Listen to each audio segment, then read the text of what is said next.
السلام عليكم ورحمة الله وبركاته. ازيك يا حلوين؟ عاملين ايه؟ يا رب تكونوا كلكم بخير وفي احسن حال. معكم دعاء سالم. النهارده هنعمل وصفة حلوة جميلة بجد، لذيذة قوي قوي قوي وحلوة كده في الشتاء اللي احنا فيه ده، والنقنقة بالليل بقى ووجبة عشاء بقى تنقي فيها مع كوباية شاي بقى. انت هي ايه؟ انت وخيالك. هنعمل النهارده مع بعض خلية النحل. معايا كيلو دقيق، والمواد السائلة كلها حوالي من 550 جرام ل 600 جرام. تمام، هقول لكم ايه هي المواد السائله اللي كانت عندي. وعندي كوبايه الا ربع زيت 150 مللي يعني، ومعلقه كبيره بيكنج باودر، ومعلقه خميره، ومعلقه كبيره سكر، ومعلقه صغيره ملح، واربع معالق حليب بودر. هكتب لكم كل المكونات تحت في الديسكريبشن، في صندوق الوصف هكتب لكم كل المكونات. اول حاجه باخد معلقتين دقيق واحط عليهم حوالي نص الكوبايه لكوبايه الا ربع ميه، واقلبهم واحطهم على النار. واحطهم على الهادي جدا واقلبهم واشيلهم واسيبهم جنبي لما يبردوا. هجيب برضو كوبايه الا ربع ميه، واحط عليها الخميره ومعلقه سكر، واقلبهم واسيبهم برضو جنبي لحد ما يفوروا جنبي. هنا بقى احط الملح على على الدقيق، وهو البيكنج باودر. اقلب المواد السائله بتاعتي كلها، والحليب البودر ممكن تستخدم حليب البودر، حطي حليب عادي، حليب سائب. ال- المواد السائله بتاعتي بقى كانت عباره عن ايه. انا كان عندي الشرش، المصل بتاع اللبن. كنت عامله لبنه وكان عندي المصل بتاع اللبن، وده بينفع في المعجنات جدا. كان حوالي كوباية، وكملت بالباقي مية دافية، حتى المصل ده كان دافي. حطيت كل المكونات السائلة على بعض. الوصفة بتاعتنا سهلة جدا. وعايزة اقول لكم ان الحليب البودر بيدي هشاشة وطريان جدا جدا جدا للعجينة بتاعتنا. وبالنسبة للعجينة اللي احنا عملناها دي، عجينة الشودي، الصراحة انا عرفتها برضو من شيف رشا المنشاوي. انا كنت استعملتها قبل كده في كذا حاجة، بس ما استعملتهاش قبل كده في الوصفة دي. بس جربتها وكانت حلوة جدا مع الحليب البودر، ادوا هشاشة وطراوة جامدة جدا للعجينة بتاعتي. عندي معلقة زبدة كبيرة، بس هخليها على جنب، مش اهي. مجبتهاش في المكونات في الاول، لان كنت هحطها في الاخر عشان ما اتلخبطش واحطها في بقية المكونات. ابتديت اعجن حوالي 10 دقايق، وحسيت ان هي عايزه حوالي معلقتين ميه كمان، حطيتهم. وبعدين بعد العجن ده حطيت معلقه الزبده وكملت عجن. انا عايزه اقولك انتي حتى لما تعجني على ايديكي ما ينفعش تقلي عن 10 دقايق. انا كل ما هتخدمي العجينه كل ما هتديكي هشاشه وتديكي عجينه ناجحه جدا. شايفين معايا كده العجينه اهي ما شاء الله. ما مش ماسكه في العجان. وهبتدي بقى ايه، احطها في بوله، وهمسح وشها بمسحة زيت بسيطة خالص عشان وشها ما ينشفش مني، مش اكتر من كده. واغطيها بستريتش راب وفوقيها فوطة. وبسيبها تخمر. انا بالنسبه لي ما كنتش عايزه، يعني كنت مستعجله وعندي حاجات كده عايزه اعملها.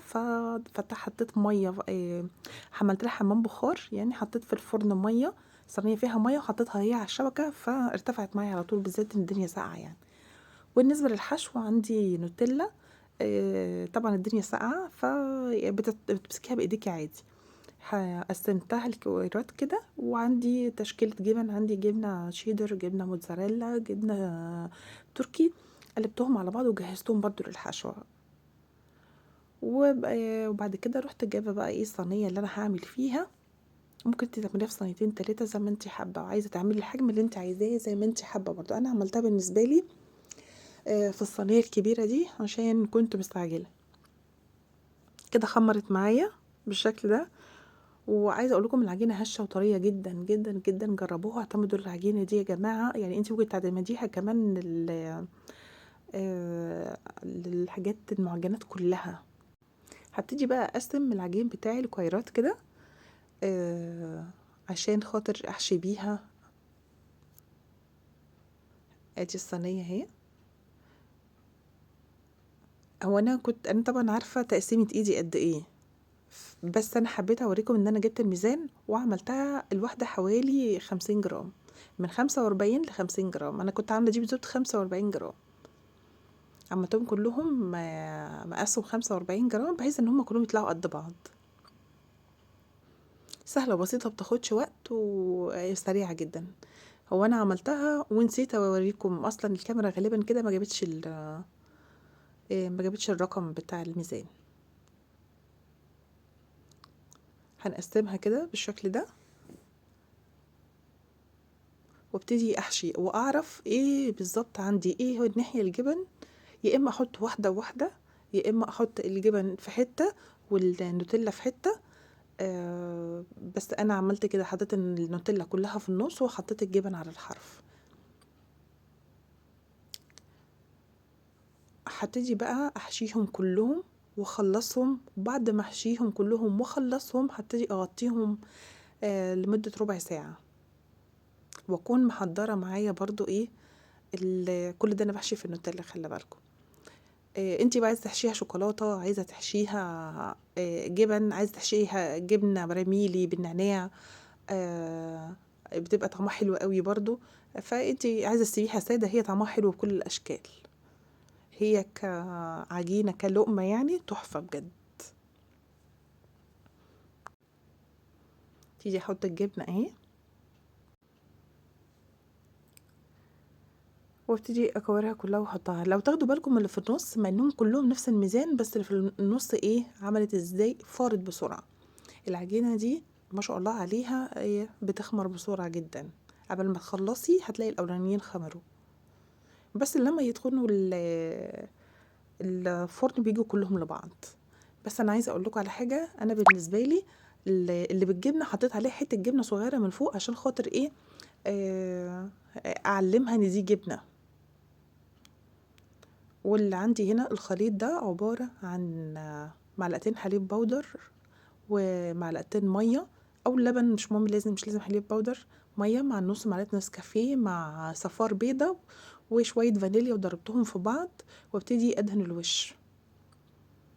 عايزه بقى تحطي عندك حبه البركه، عايزه تحطي سمسم، عايزه تحطي بقى اي حاجه انتي حابه تحطيها حطيها. انا كان عندي حبه البركه حطيتها، وبعدين احنا عندنا بنحب حبه البركه جدا. حلو جدا لو تضيفيها للمنيو بتاعك، لو عندك مشروع تحطيها مشروع اونلاين تضيفيها للمنيو بتاعك، حلوه جدا جدا جدا، هتتسحب على طول. ولو ما عندكيش عايز تعمليها للبيت، هي تحفه بجد، وما بتاخدش وقت خالص وما بتاخدش مجهود.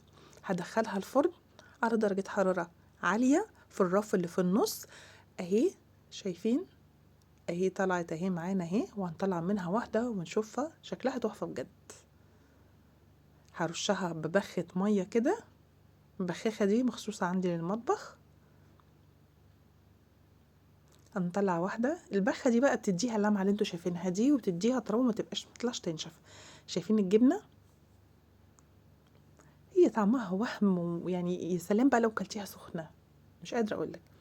بطلع الجزء اللي انا عايزه اكله، اسيبها تبرد خالص، واطلع دي النوتيلا واسيبها الجزء اللي انا عايزه اكله واطلعه، والباقي اقسمه في اطباق والفه بستريتش او احطه في كيس بقى لو ما عندكيش ستريتش. شايفين الطراوه عامله ازاي والهشاشه بتاعتها، وادخلها الفريزر. اطلعها قبل الاكل على طول، بطلعها كاني لسه عاملاها طازه حتى لو قعدت في الاسبوع في الفريزر. لو عجبك الفيديو بقى وصلتي معايا لهنا، متنسيش اللايك والاشتراك وتفعيل